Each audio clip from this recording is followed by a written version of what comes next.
Hola, ¿qué tal amigos? Gracias por acompañarme en una emisión más del Chapucero Today.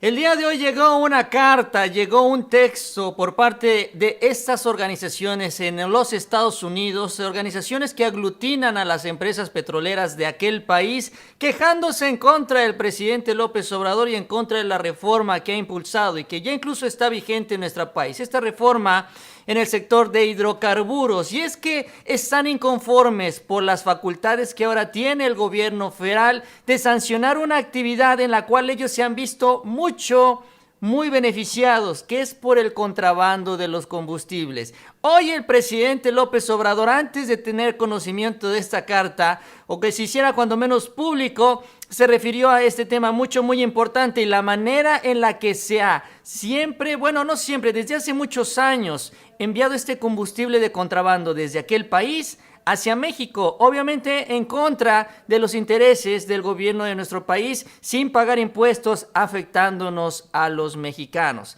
De esto vamos a platicar el día de hoy. Es muy interesante el tema, porque bueno, esto se va a debatir con los jueces, también va a llegar a los arbitrajes internacionales, pero son miles de millones de pesos que están en juego. La petición es hecha por el Instituto Estadounidense del Petróleo, API, así por sus siglas, en inglés, con una carta fechada el 5 de mayo.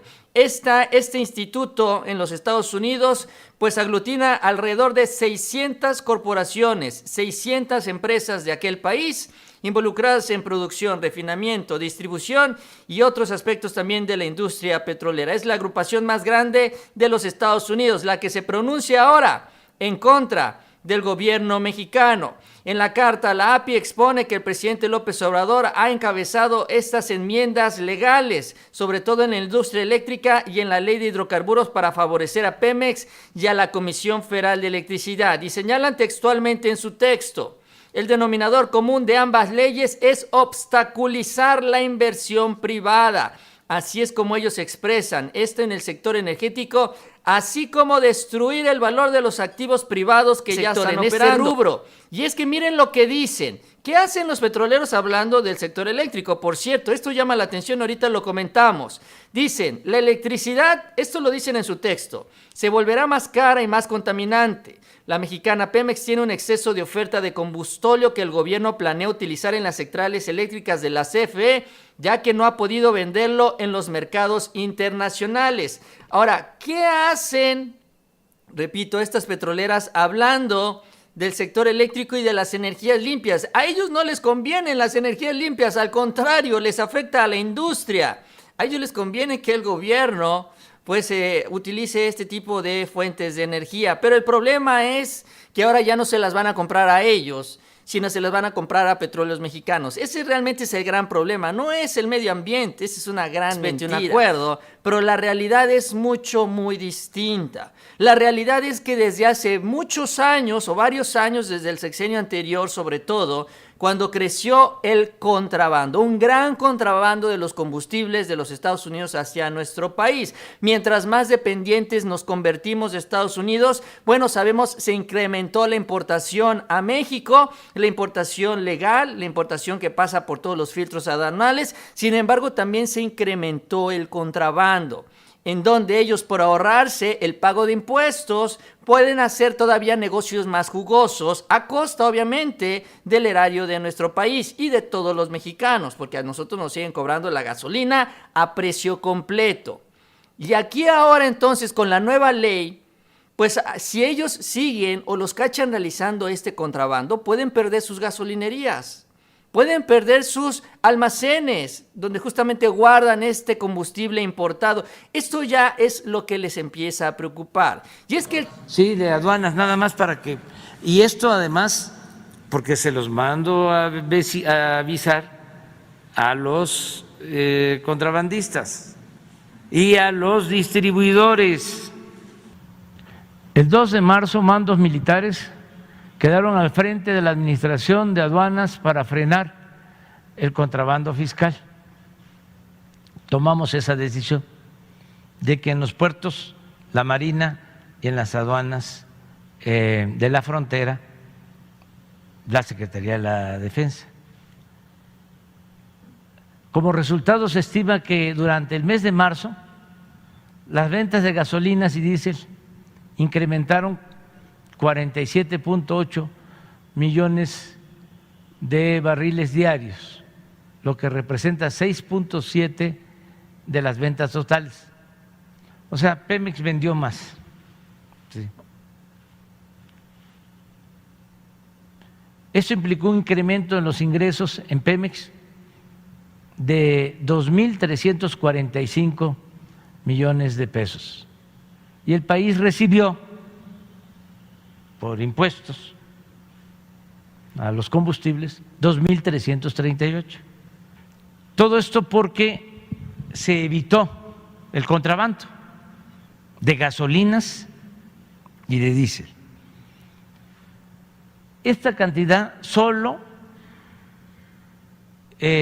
por el control de 3 aduanas, porque ahí comenzamos: Matamoros, Reynosa y Nuevo Laredo.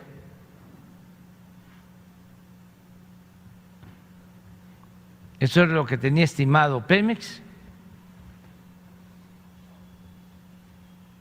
y esto es lo que sucedió. Terminando marzo, vuelve a caerse, porque tenemos información que están metiendo los autotanques por las otras aduanas. Los distribuidores de México que recibían gasolina y diésel de contrabando empiezan a buscar a Pemex para comprarle a Pemex y estuvieron comprando. No lo hacían, tenía tiempo, pero como le sacan la vuelta, vuelven otra vez a comprar gasolinas y diésel de contrabando. ¿Qué les comento a los distribuidores? Que no están haciendo bien, que están actuando de manera ilegal. Ahora, ya para terminar, aquí es importante porque se ha hablado mucho de este tema, el propio presidente habló sobre las aduanas, 3 aduanas con las que se inició este ejercicio para controlar el contrabando de combustibles, las 3 en el estado de Tamaulipas, justamente el estado de Cabeza de Vaca. Y es que uno de los análisis también que tienen en el gobierno federal, bueno, eso es lo que se ha reportado, ha trascendido, es que también Cabeza de Vaca estaba metido en este negocio del contrabando de gasolina. Sí, así es, ahí también estaban metidos políticos del estado de Tamaulipas. Dice, hace tan duro golpe a las aduanas del norte del país, Horacio Duarte movió fichas para desplazar a varios cabecillas de la mafia de Cabeza de Vaca que controlaban el flujo de dinero. 4 aduanas estratégicas son administradas por los mandos militares. Los nuevos nombramientos buscan romper estas redes, donde se asegura hay implicados funcionarios del gobierno de Tamaulipas, de Francisco Javier García Cabeza de Vaca. Y con esto, obviamente, también esta decisión, pues se pierde parte del flujo de efectivo que reciben por las mordidas y los pagos irregulares estos funcionarios del gobierno de Tamaulipas. Entonces, hasta también Cabeza de Vaca está embarrado en todo esto, porque es una fuente de ingresos de todos estos 900 millones de pesos que se le ha acusado y se le ha denunciado, tiene por ahí, que no ha declarado y con lo cual también se compró muchísimas propiedades, que es parte de las investigaciones también que se han dado a conocer por parte de la Unidad de Inteligencia Financiera. Pero es también una manera, insisto, de ver, de que nosotros entendamos el tamaño de la corrupción. ¿Qué tan grande es este monstruo de 1000 cabezas que está enfrentando el presidente? La verdad es que le costó mucho trabajo, más bien fue o prácticamente resultó imposible que las autoridades civiles pudieran limpiar las aduanas. Por eso recurre a la Sedena, por eso termina tomando esta decisión, no solo en las aduanas, como estamos hablando ahorita en la frontera norte, sino también en los puertos en donde van a estar los de la Marina. ¿Por qué? Porque, bueno, ellos son los que aseguran las mejores condiciones. No pudo, lo intentó. La verdad es que el presidente tardó como un año buscando limpiar las aduanas y los resultados...